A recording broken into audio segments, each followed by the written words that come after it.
If you want to be one of those short guys that just shoots for legs over and over again, if you're a tall guy and you just want to try to be like them, in my opinion, you're never gonna be as good as the best short guy at their own game. You can't play their game. All these wrestling coaches, they all want you to play the short man's game. They want you to shoot for the legs and just scramble and scramble and scramble and get tired and whatever, win by points. I don't like that. What I like is domination. I like control. I like being able to control where he goes. I like being able to control the entire aspect of the match. Here are my takedowns that I go to as a tall wrestler. Being 6'2", these are my takedowns that I go to every time I wrestle, every time I compete. Now, first things first, as a taller wrestler, whenever your coach is saying, level change, get low, never, okay, level change is different, but if your coach is just yelling at you to keep your wrestling stance really low and hunched like this, tell your coach, Vincent the Sleeper Sohn says no.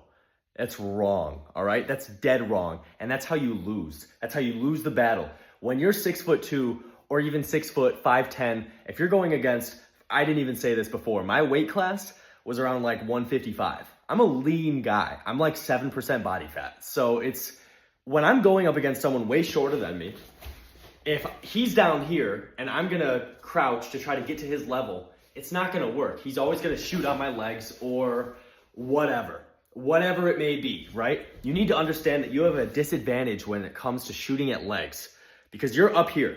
As a taller guy, you are up here. So if I'm gonna just be shooting single legs and double legs, they're down here, they have more time to sprawl because I have to get below their head. I'm up here, I have to get below them. You have to be so insanely fast to do that. In high school wrestling, some coaches are just not good coaches. Like it's pretty bad. Like there's a lot of bad coaches out there, and this is why you have me, and this is why you're gonna subscribe. Please and thank you. Now, for this first takedown that I'm showing you, let's say you're on JV or even varsity, all of these guys go for the collar tie, right? All of these guys go for the collar tie. And what I'm showing you right now is gonna completely destroy their game.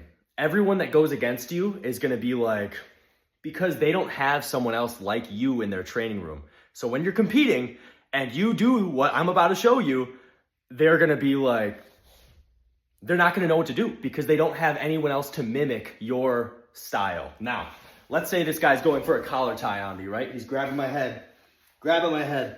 What I want you to do right here is, you see all this extra space between my body and his? Get rid of that. That shouldn't be there. When you're right here, he's gonna eventually work for shots on your legs, go for takedowns. Be the offensive guy. Someone gets collar tie right here. What I want you to do is get double underhooks if you can. Reach across like this. Now you can do this as the taller guy. You're gonna have to get a little bit of a level change, but I'm telling you it's 10 times easier than shooting for a leg. So let's say they get a collar tie right here. I'm gonna wrap around their body like this. And you see this grip? It's a gable grip. Gable grip is like this. The strongest grip in all of wrestling history, in my opinion. You drop down like this, right? Now, if you're standing up, it's really not that much of a level change. If they're grabbing your head like this, all you have to do is just reach around their body. You barely do a mini squat. And after you do that, you pull them into you as tight as you can. When you pull them into you like this, they get terrified. They get scared. They get very scared. And I've felt it firsthand. I've felt people be like, their breath leaves their body. Because when you pull them into you like this, right? Let's say, you don't have to duck down like I just did. But when someone gets a collar tie and you wrap around the body right like this, you pull into you like this, you can literally just drag them down. You can just use your leg. This is what I do. When I get this right here, I use my leg and I just trip them. I just lean over, I put my leg in front of them, and I fall over. And in doing that, they're already pinned. You're landing on top of them in a pin. And you have double underhooks. Underhooks win everything, right? You never want to have an overhook. Never. You just don't do it. It doesn't work. Overhooks are fake news. Underhooks control everything, right? Let's say I have this guy on the ground and he's trying to get up. He's trying to turn into me, right? If I overhook his arm and I lay on top of him, I can do that, but if you just get an underhook, that's how you pin people. It's the same thing as pinning someone. It's the same thing. In wrestling, it's the same thing with takedowns and pinning someone. It's the same thing. What if I overhook this arm? What am I gonna do, right? I used to do that because I was the taller guy. I would never fight for underhooks. I would just accept overhooks like this and try to throw them around. It doesn't work. I'm telling you now, it doesn't work. Don't make my mistakes.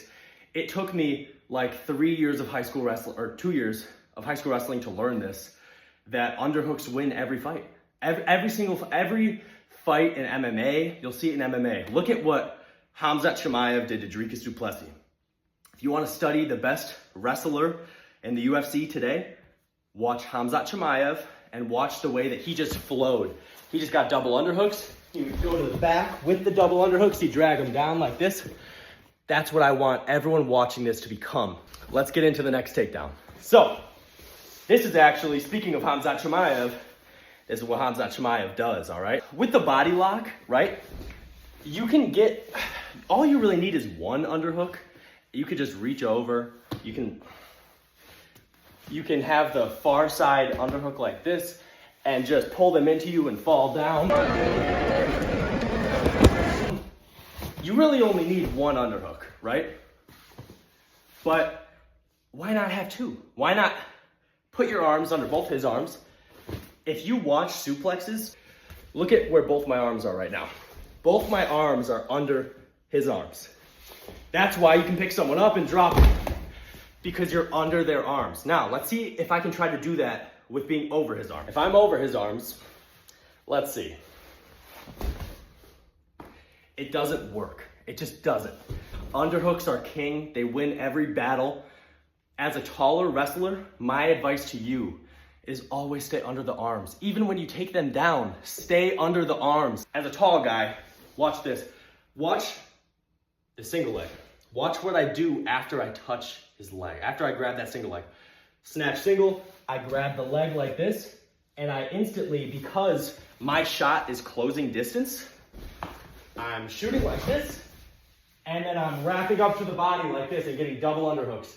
And from right here, you pull them as tight as you can. Oh, nice defense by Lee. Oh, nice job by Chimaev.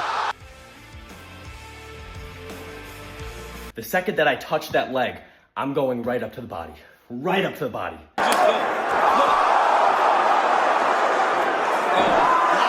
I grab the leg like this, I get the single leg like this. I'm instantly connecting up to the body like this. And when I'm up against the body, I control where the fight goes. From there, I can just drag them down. But that's a great way to get double underhooks, is shooting for the leg, snatching that single leg like Henry Cejudo taught me. Snatch that single leg and drag them down, man. Be like Khamzat Chimaev. Be dominant. Let me know if you agree or disagree. A lot of American wrestlers probably gonna get mad about this video. I don't care. I don't care. When I trained at, if you know Curtis Blades in the UFC, he trained at this college near me. I went to that college for their open mats. I was standing straight up. Straight up. Like I didn't level change. I would just stand straight up and I'd work my body locks from there, take them down.